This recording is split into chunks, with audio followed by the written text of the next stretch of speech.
you're giving me the opportunity to be exposed to new podcasters that may not know anything about us, but at the same time, we want to be able to promote your show so you grow as well with this. So people that don't promote shows that they're on, and it's just a wasted opportunity. There's over 1.9 million podcasts. Most of them never see the results they expected. They want to monetize, but their show ends up costing them money, and they never achieve the listenership they desire. This show will help you launch, grow, monetize, and inspire with your podcast. Get ready to take notes, because here's your host, Adam Adams. And we're back with the podcast on podcasting, and I'm honored and a little bit humbled and a little bit floored and surprised and excited. And is Twitter paid it a good? I'm really happy to have Todd Cochrane on the show. He's the OG. I mean, I didn't even know that there was anything called a podcast until 2015. So in 2015, I was like, holy cow, there's these things called podcasts. And somebody taught me about it. And I had the wrong kind of phone, so I couldn't even do it. So actually, I purchased an iPhone for the first time in 2015 or 16 because I wanted to start listening to podcasts because I just found out about them. But if you go 11 years before that, Todd already had a podcast up and running. So in 2004, he had Geek News Central. It's kind of cool because Geek News Central fulfills a niche and hits an avatar that got one company excited. And I don't know if you've ever heard of this teeny tiny company called GoDaddy. But actually, Todd, I just bought a website off of GoDaddy, literally right before I started this show, before we started recording all of these episodes. I had to buy something for several $1,000s from GoDaddy. You should have used my promo code. I will go back in history if I could, but I bought growyourshow.com. Growyourshow.com. Awesome. It rhymes, it's simple, it's short, and everything else was .net, .io, but I actually used GoDaddy. So GoDaddy sponsors Todd's original show that he founded in 2004. And what's really remarkable is just on that podcast alone, because you don't know this yet, he's got 3, but on that first podcast alone, he has over 1,500 tech shows, 1,500 episodes. And so GoDaddy's his main sponsor there. And he's publishing approximately 2-ish episodes every single week on that show. And he's got this other show that when did you start the new media show? Started 10 years ago, but it had a different name, but almost the same type of content. But we made the switch about 3 years in, but yeah, about 10 years on the new media show. Okay, so the new media show, still 5 years before I even knew of the old media show. And the new media show, he's a co-host, and we'll talk about that a little bit later. They're doing 2 episodes a week currently. And then he actually has a third podcast that really comes from his company. So his company is Blubrry Podcast. And what they do is, if you've ever heard of Buzzsprout or Libsyn, there's so many of them. I used to use a company called Zencast. And so he's got this show that is sponsored or created by Blubrry Podcast. It's called Podcast Insider. And so you might want to subscribe to all 3 of these. And I'm going to let you answer the rest of the questions and just give me a little bit of the background that I should have said that helps to show who you are. And what we're really going to be diving into as soon as we know all that is this is going to be exciting because this podcast, I think we're titling it The Worst Podcasting Advice Ever Show. Like the worst podcasting advice ever show. And first off, Todd, before you get into your background, can you tell me why I decided to call this The Worst Podcasting Ever Show? It's partly because I've been listening to some of the advice being given on Clubhouse right now, and I just about have a stroke every time I listen. There's about 80% good, but about 20% that's really bad. So, yeah, lots of so-called experts on that platform right now. So just be careful. Love it. I'm excited. So I think what I'm going to do is I'm going to try to get Todd's blood to boil. I'm going to try to get him to talk to us about the absolute worst things that he's ever heard, whether it's on Clubhouse or just anywhere, just the worst advice ever. So let's dive in a little bit about just 3 things. What did I miss about Geek News Central, that one podcast? What did I miss? What is it about? Who does it serve? Why did you start it? Why do you keep it going on?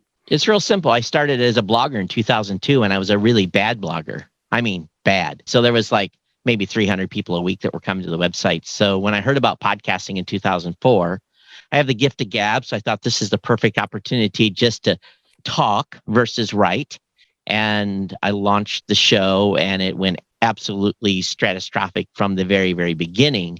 And little did I know, starting that podcast, and there's a whole genesis story behind that, but starting that show led to a book deal, led to a sponsorship, led to building a network, led to launching a company. So everything that has happened since I started that show, Blubrry wouldn't exist today without having that show been started on I-35 in a hotel in Waco, Texas, of all places. Now, the show really kind of grew up in Hawaii. And I'm currently now in Michigan for the last 18 months. But really, that show was the basis upon a lot of the stuff that I've done in the space and how we built the company and some of the genesis behind the way we do business as a podcast host. What did you do for a living before you started Blubrry Podcast? In 2002, when you were blogging, what were you doing for income? Yeah, I was in the United States Navy. I was a sailor, enlisted, and I retired in 2007 and went podcasting full time at that point. Actually, it's kind of ironic. I ran the podcast full time for many years without actually going on payroll at Blubrry, just to prove that as a podcaster, I could build a show, make enough income to make this work. I truly walk the walk and talk the talk, because it would have been kind of hypocritical if I had said, you can make money in podcasting and grow your show and you can't do that without having done it yourself. So for many, many years, the show sustained my lifestyle in Hawaii, paid the mortgage, insurance bill, all that stuff. So I felt it'd be really important to be able to come to people with that genuine, they knew. That's what my audience knew, and people I talked to in the podcasting space knew that. I like that. You've almost made me speechless because I'm still processing it. I think that's really interesting. And I'm thinking to myself, like, I've always had a business, and I've always had different businesses. One of them was multifamily apartment communities and doing real estate. And I had a podcast, not because I wanted to make money through the podcast, but because I thought that I wouldn't be able to make money through my business without, having the authority. And it did help. It certainly helped when I started that first podcast, which now I've sold. What was kind of cool is I would be sitting down with a potential passive investor. Passive investor is technically just somebody who wants to be part of your real estate deal, but they don't want to do it. They just want to be the money. And so they're the smartest people ever, where they're leveraging other people's time and other people's experience. But I thought to myself, I'm not going to be able to raise this money unless I have authority. And so I'd be sitting down with a passive investor. I'd just let them know that I had a podcast. They would listen to some, and then they would start doing business. So I never made money with my podcast until at least 3 years into it, partially because I didn't have a big listenership for having sponsors, but also because I didn't know how to do it, right? But it did still technically funnel in the way that I made money. So it was still helpful. And then you've got a second podcast. It's called the second of three. The second one is called New Media Show, and you're a co-host. Isn't that the one where you said if you listen to that one from the beginning, you get a PhD in podcasting? Yeah, absolutely. So what's unique about the New Media Show, and there's nothing like else in the podcasting space, it's a show about podcasting and what's going on in the space. And my co-host works at Libsyn. He's Rob Greenlee. He's one of their team members over there. So Rob and I have known each other for many, many years. Rob's changed jobs. He was at Podcast One for a while. He was with Microsoft. He's been and worked at Spreaker. So he's had a number of podcast jobs. He's currently at Libsyn. So we'll see how long he lasts there. I'm just joking. But so him and I have known each other prior to him really being even involved with a podcast company. So we were friends first. So that's part of the reason we're able to do a podcast together. And we bounce on each other a little bit. He'll dig on Blubrry a little bit. I'll dig on Libsyn a little bit, and we have fun. And we just break it down. We're brutally honest. Matter of fact, the show is, sometimes we get people mad at us because we just basically lay it down and say what we feel and tell the truth and give our opinions and really dig in deep to the issues that are happening in the podcasting space today. So one obvious question is, for you could probably have just as much success doing the New Media Show without a co-host. And when you piggyback on, no, No? I don't think so. I don't think it evolved Okay. that way. I don't Okay. think so. I think, Okay. a lot of people are doing individual podcast shows, but I think the dynamic of that show is unique in itself. And that's why we have a high number of podcasters listening to it. Okay. Well, I appreciate that. I'm glad to be corrected on it. I was just thinking to myself, like, there is so many people that would not partner on a actual podcast with a co-host that was a direct competitor. If I understand it correctly, and actually, I'll be honest, I use Libsyn. That's who hosts this show. So you've got Libsyn, and then you've got Blubrry, and they both, am I wrong? Do they serve the exact same audience? Do they both serve podcasters? They both host the platforms? What's kind of the difference between them, and why are you not afraid that you're going to lose business by having somebody from another company? What's interesting is I don't think the topics even come up in my company or Rob's about it. And, we're respective of each other's businesses. They are similar, but yet different. Okay. We have a different value proposition than Libsyn does for our podcasters. Our value proposition is simple. We believe podcasters should build their brands on their .coms. They should own their stack. They shouldn't be on a lockdown vertical. We're well known for our PowerPress plugin. It powers about 85,000 podcasters globally. Works with WordPress. We're well known for that. We work with any platform, but Libsyn is more about come over to Libsyn and publish on the Libsyn platform and be, at Libsyn with your website. Now, there's Libsyn users that have their own .coms. So there is a little intermix there. Matter of fact, there are some Libsyn customers that actually use our PowerPress plugin. That's the crazy thing too. We feel we have a better value proposition as far as saving time and publishing your show and that kind of stuff. But that's a whole marketing pitch. But I think that when it comes to podcast, Rob and I are, first of all, we're both podcasters. There's very few podcasting companies that have people within the companies that have actually done podcasts for years. They might have hired that out, have someone do it, but we have our own podcast and we're independent podcasters at heart. So we have a big affinity to making sure that independent podcasters are given the information they need to know to have successful shows. And at the same time, we talk about the business of podcasting and things that's going on. And we talk about the Rogan deal and all these things that are happening in space. But in the end, we serve independent podcasters. That's 95% of the podcasting space today. So the show serves those podcasters. Okay. And to the listener, we're still going to get into the worst podcasting advice ever. This is going to be the worst podcasting advice ever show. However, I just think it's so important to get to know Todd before we dive into all of that. So stay with us. Really excited about where this is going.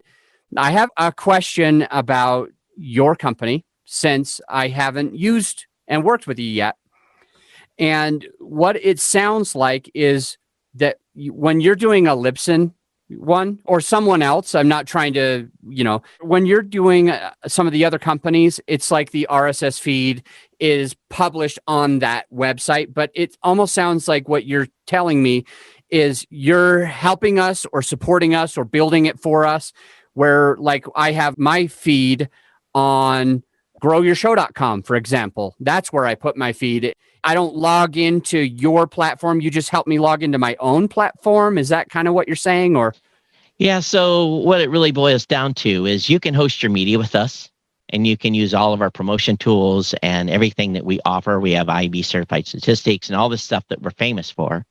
But the main thing is, and the main difference is when you're on your .com, and let's just say WordPress, and you go to do a blog post, really the only difference between a blog post and a podcast is the media file that is attached to it as an enclosure in that RSS feed. You write your show notes, write your title, you upload the media right in WordPress and you hit publish and you're done. Your podcast is published. And I've said for many, many years, you never build your castle on rented land. So what I mean by rented land is if you're over on some of our competitors, you're renting your RSS feed from them. And if they ever have a business value change, which most don't, but maybe some of the free hosts out there, if they get under money pressures and stuff, maybe their business model has to change and you might find yourself in an extinction event with your show. We've seen that happen before where businesses were shut down. People have lost everything. They've lost their audience, lost their feed, lost their episodes. They may have the physical media backed up, but everything else is gone. So I always say you never build your podcast on rental land. You have your own .com. And that includes your feed. And PowerPress, the plugin, allows you to have your own RSS feed. And RSS feed's here's the little secret. And, everyone says, oh, can you syndicate me here, here, and here? All RSS feeds are created equal. There's no difference between an RSS feed from Libsyn or an RSS feed or Buzzsprout or an RSS feed that's on your PowerPress website. It's just who owns it. And yes, you're renting, you're paying for it. If you don't keep paying for it, you'll be fine. But the main thing is when it's on your .com, you truly own it and control it. And you get the same distribution as everyone else. There's no difference in the syndication points that you get by having your own feed. To follow up on that, it sounds like you're saying you can syndicate it to anywhere. Yeah. Can it be syndicated to YouTube? Can it be syndicated to a blog? Is it Apple? Is it iHeart? Is it Stitcher? Is it Google Play and all that? Everywhere that a podcast is consumed, it can go. And if you want to push it to YouTube, then you use social tools to push it into YouTube and those platforms. There's not automatic distribution into YouTube with our platform. But again, it's really about you deciding where you want to be, just like any other podcaster deciding where they want their content to be. And most people want to be everywhere. We don't care where they consume it, well as they consume it. And the analogy I use is that when I'm promoting and marketing my podcast, I push them to Moonbase Alpha. And where's Moonbase Alpha? Moonbase Alpha is newmediashow.com, geeknewscentral.com, podcastinsider.com. And then when they get to the website and find the website, they can subscribe right there via whatever. They want to go to Spotify, they want to go to TuneIn, they want to go to Google Podcasts. We give them all the options to subscribe from there. But Moonbase Alpha is back where my .com is. It's where I live. It's where I build my brand, grow my show. And it's part of my strategy I've used for building Geek News Central. It's why I've been able to keep a sponsor, the same sponsor, for 15 years. Yeah. There's a whole story behind that. We could spend an hour on that. We don't have time. So as far as your company, is it subscription-based? Sure. Yeah, it is. Like it is subscription. So I don't know how else to say this, but to make it sound like I'm challenging you. If Libsyn and others are rented, but we still have to pay a subscription when we work with you, what makes it different exactly? What makes it different is I could turn Blubrry as a company off tomorrow, and PowerPress will continue to work without us. You will have to find a new media host, but you will continue to operate. Your site will not go down. I could turn the switch off on all the servers right now, and you'd be able to say, hey, if you're hosting with me, and hey, the hosting's gone, but you would have to find a new host. But your show would not suffer an extinction event. You would still be online. You'd have to get a place to host your media somewhere else, of course. But again, that's kind of a unique value proposition. Is I can go away and you can still continue on with your podcast. You'll have to make some adjustments. Okay. But if Libsyn went out of business, you'd have to make some adjustments too. So we're not going out of business. We're a strong company. How many? Didn't you say you had like 60,000? I couldn't remember, but you have a ton of subscriptions. Yeah, right? There's 85,000 shows that use our service at various levels. So that's the grand total. Some of them use our stats only, some use our hosting only, some use the plugin and don't even host with us. So it's a variety of touch points. Okay. Well, I'm typing this down because I want to learn about this later. And by the way, thanks again for coming on the show. Yeah, absolutely. I'm excited about this. I'm excited to dive into everything that we are. You have a third show, and we want to go into that show in large part because specifically, I believe that this show really serves your audience, your people, and it's almost like giving back to them. And I feel like that's a huge part of what all of us as podcasters should probably be doing, is giving back, serving our audience, etc. And so I just want to go into that show before we talk about the worst podcasting advice ever show. So Go ahead. What's the third one? Who do you serve? What kind of content do you put out and how frequent is it? Podcast Insider is a weekly show. It's the official podcast of Blubrry. It's typically hosted by myself or Mike Dell, who is our lead customer support representative. But it could be, if I'm out, another team member will step in. We've got like 3 to 5 people. They can rotate in on the show.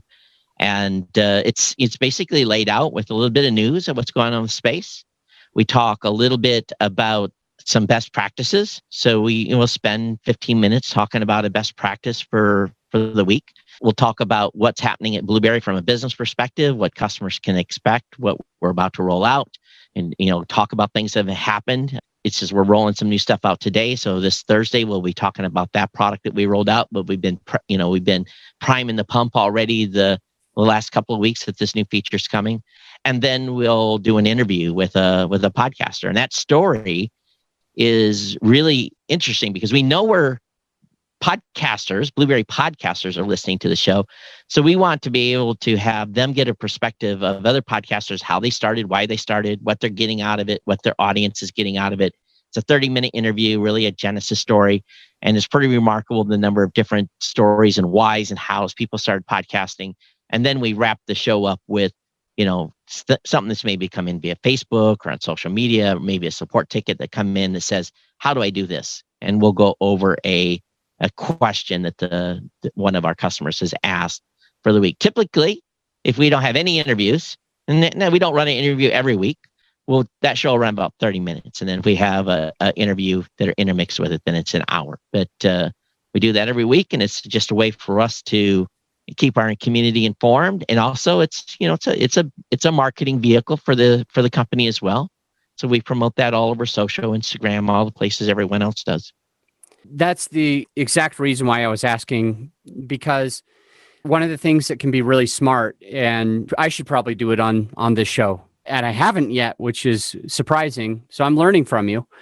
But the fact that you have your own clients as the guest is really smart on that, because you're really highlighting what you do, you're highlighting what they've accomplished, and you're allowing the listener to understand what it would be like to work with you, to feel like, oh, I got to do that too, or, oh, you know what I mean? And I feel like that's one of the things that I need to add to this podcast, just from this interview.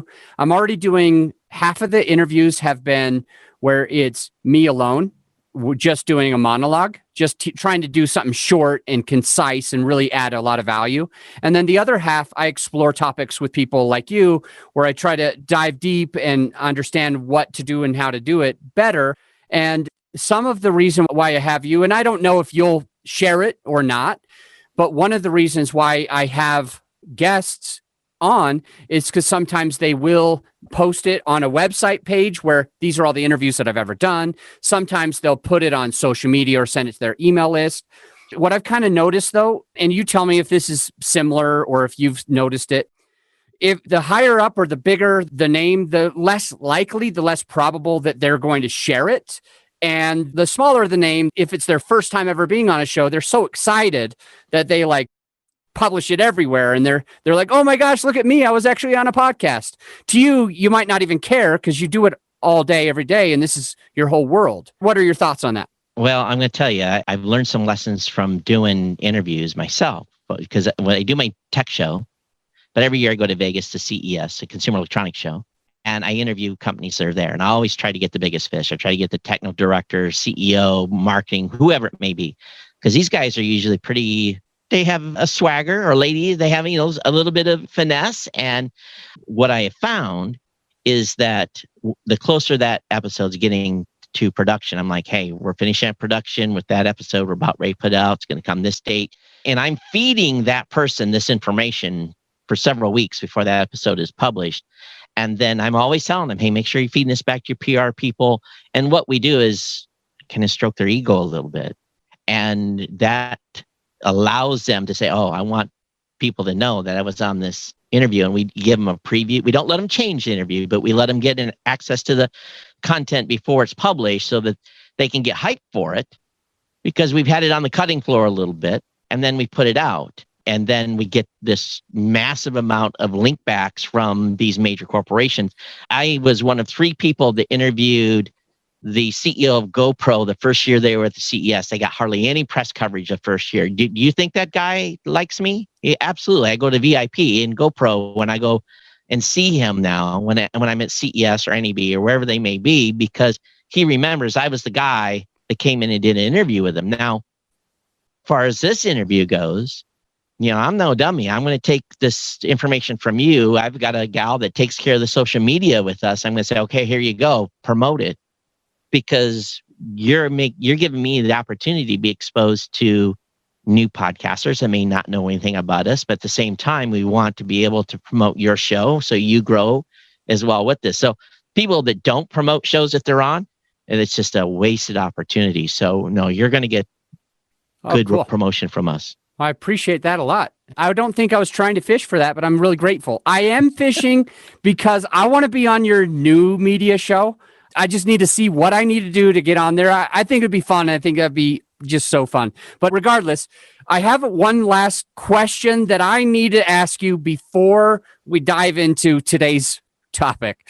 And does your company, Blubrry, do any podcast post-production? We actually have a team that does that. It's our Blubrry Pro team. You can find that at blubrrypro.com, BLUBRRY.com. I'm sorry, you're getting a ding there. Let me turn that off. Now the listener thinks that's their phone. They're like, oh my gosh. We have a production team it's a private entity that we vetted over about 18 months, and they do remarkable work. It is a premium package. So if you go over to blubrrypro.com, you say, oh my God, Todd, that's too expensive for my budget, reach out to me. We have some additional opportunities for production as well. But largely, we help a lot of companies launch their show with full editing suite, everything. Cool.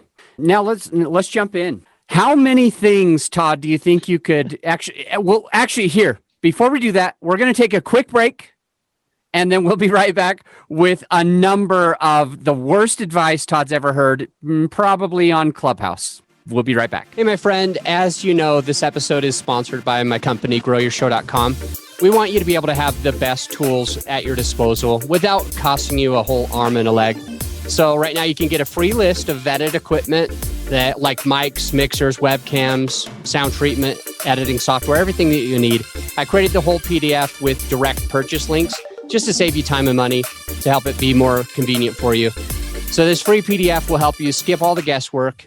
If it's on there, it's vetted and approved by yours truly. And if it's not on there, it's probably not worth the money. So go ahead and get yours at growyourshow.com/PDF. Let's get back into the show. And we're back with the Todd Cochrane, and we're going to be talking about the worst advice that he's ever seen, whether it's on Clubhouse or wherever, because now there's just so many podcast gurus out there.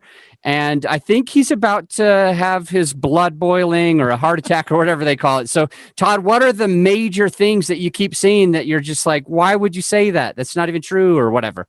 Well, again, about 80% of the stuff I'm hearing is good advice. And then every once in a while, someone just throws a zinger out there. So everyone's heard about a funnel, right? So you got to if you're doing a business podcast, you have to have a funnel. You get them into the website or get them to the show. You got to get them to sign up for the mailing list.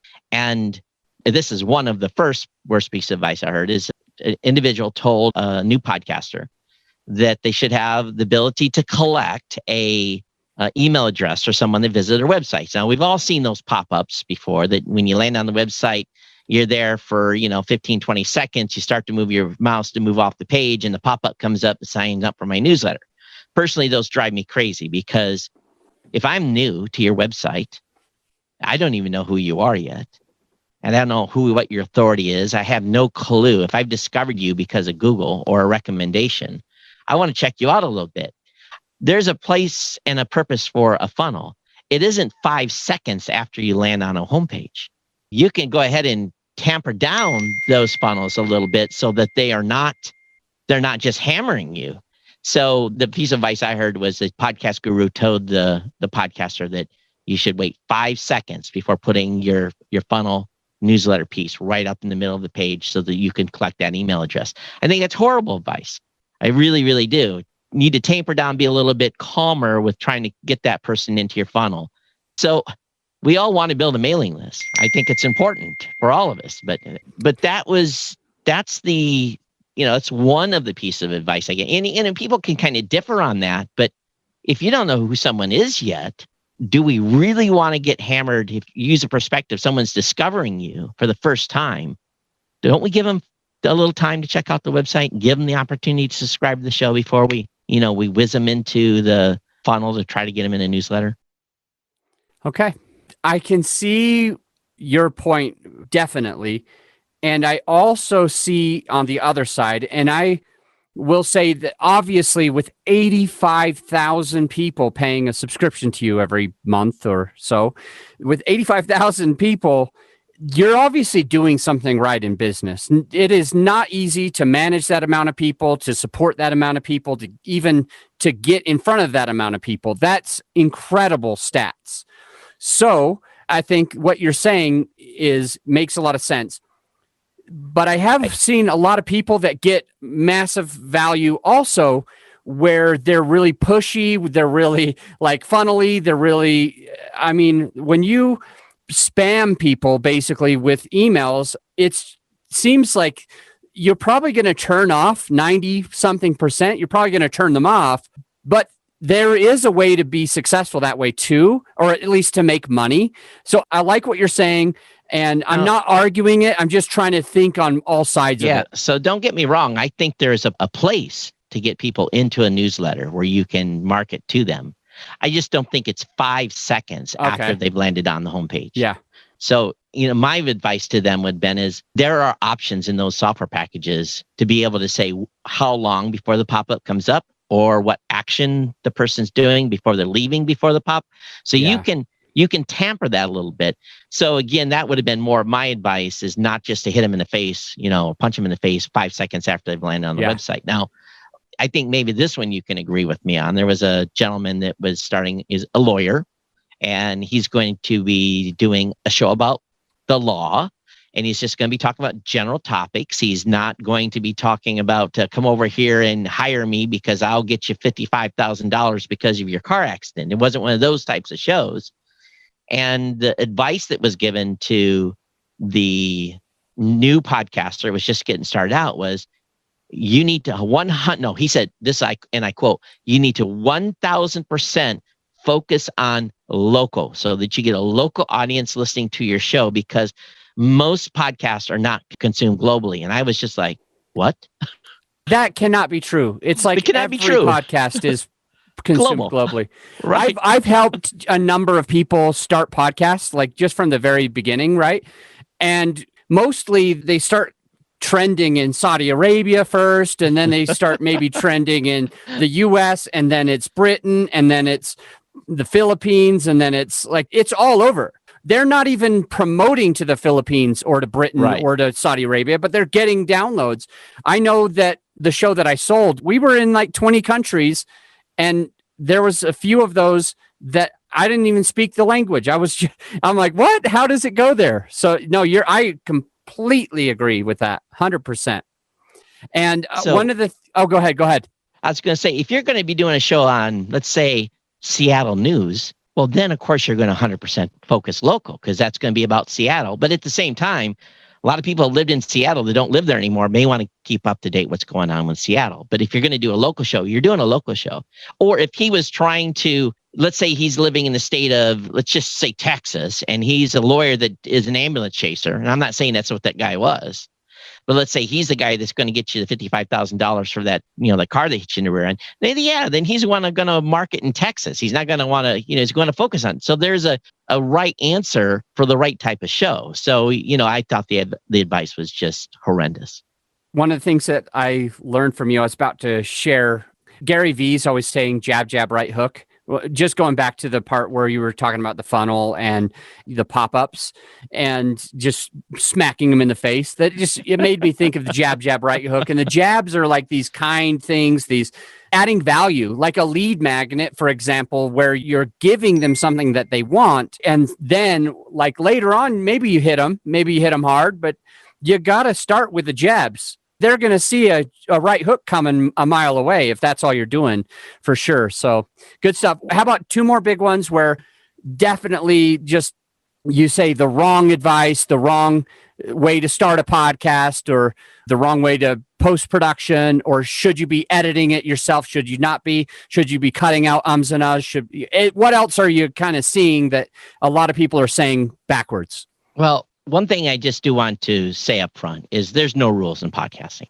Okay. And I think that should go without saying, is you do it the way you want to do it.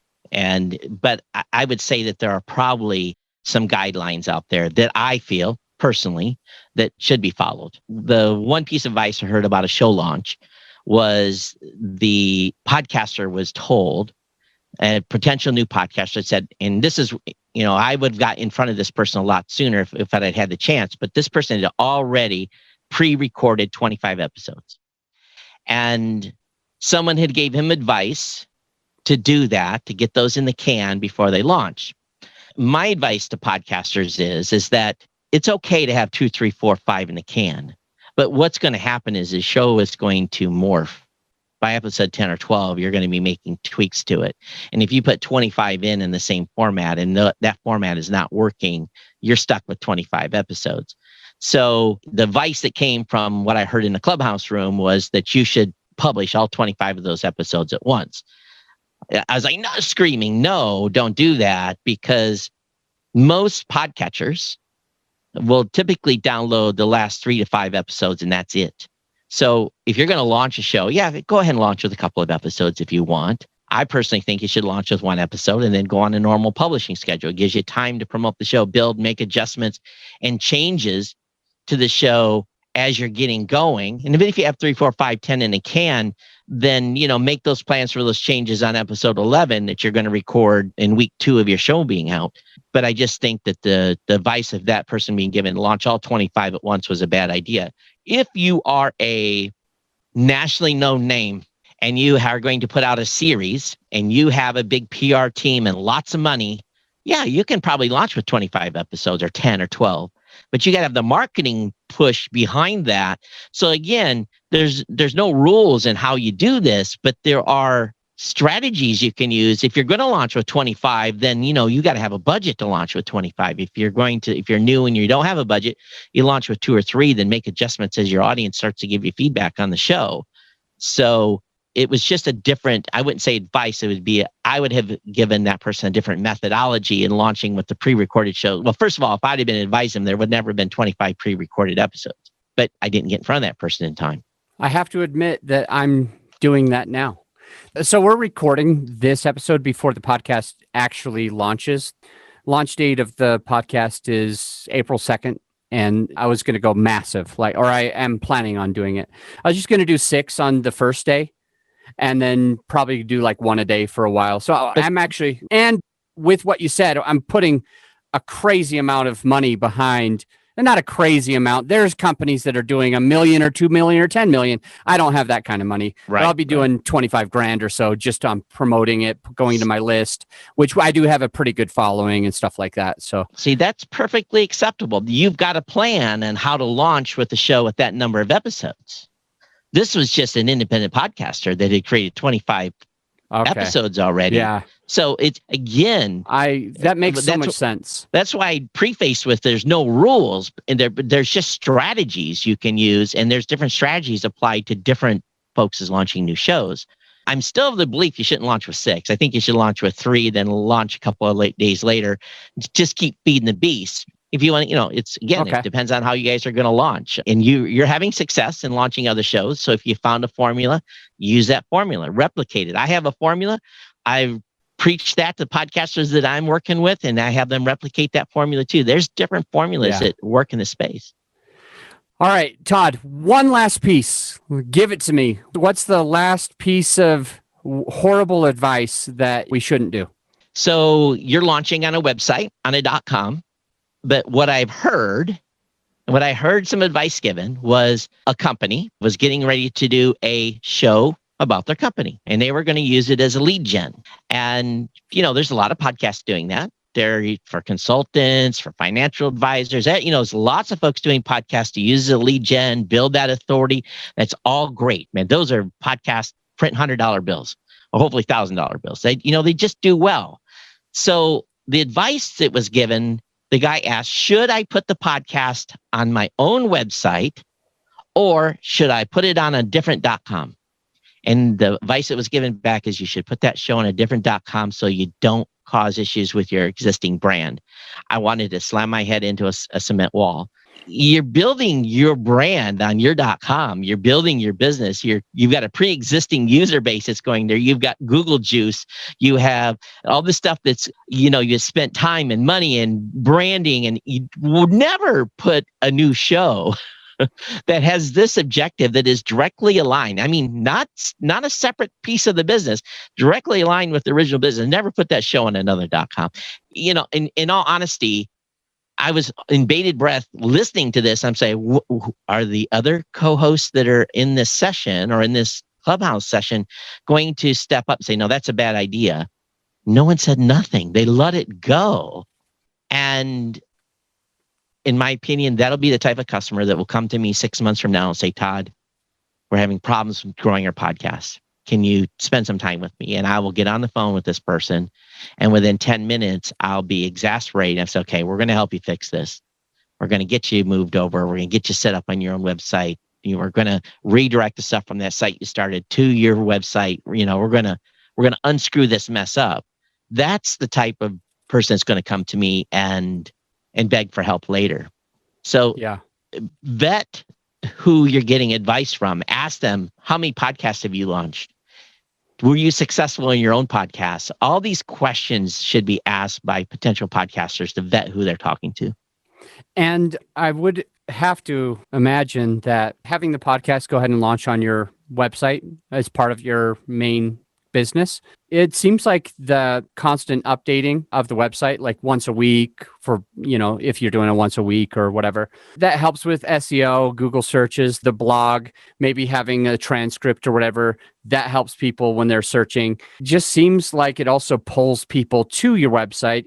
If they're going to go to, why put them way over here when they could be right here where you want them? So I think that's very wise advice. And I always tell people, you record your podcast for your audience, you write your show notes for Google. And I don't care where people discover my show. If they discover my show on Spotify, fantastic. They're listening over there. But they're going to know when they listen to my show where my website is so that they can, and I'm going to give them a reason to come to the website. Because why do I want them to come to the website? I want to get them in the funnel. I want to get them signed up for the newsletter. I want to get them back to the website. I don't care where they discover the show.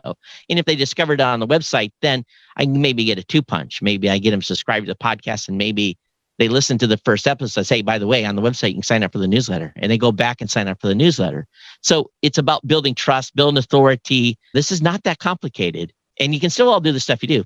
Promote it on Facebook, post on social media, all the different locations. When I lost my podcast, there was none of that. There was your.com. That's all you had in some forums. Remember, Facebook didn't exist. Twitter didn't exist. None of that existed. So we had to do the groundwork to go to where our audience was hanging out and make sure that they knew where to find us, where to find the show. I had a fun time with you today, Todd. Thank you for jumping on. I'm going to let you go, but I will just remind the listener that the link to the website is blubrry.com. It's spelled a little different, so don't even worry, just scroll down. And also the 3 links to your 3 podcasts, so you can go and check you out, are there. Any parting advice? Sorry for all about the dings. I figured out where it was coming for 3/4 of the way through. So, but hey, thank you for checking us out. And hey, if you are a podcaster and you want a free 30-day trial, use the promo code FOUNDER. Hope I was allowed to pitch, but Founder. Okay, use the promo code FOUNDER if they go to blubrry.com. There you go. And okay, and Founder has all the vowels, right? That's right, all the vowels. All right, perfect. Thank you, Todd. I'm going to let you go. Bye for now. This episode's brought to you by GrowYourShow.com. Grow Your Show lets you be the star of your show while we handle all the hard stuff. We offer reliable and affordable post-production services that allow you to grow your show organically without all the work. So go ahead and check out the website right now and feel free to schedule a call with me and let's take your show to the next level. Again, GrowYourShow.com. You just press record. We handle the rest.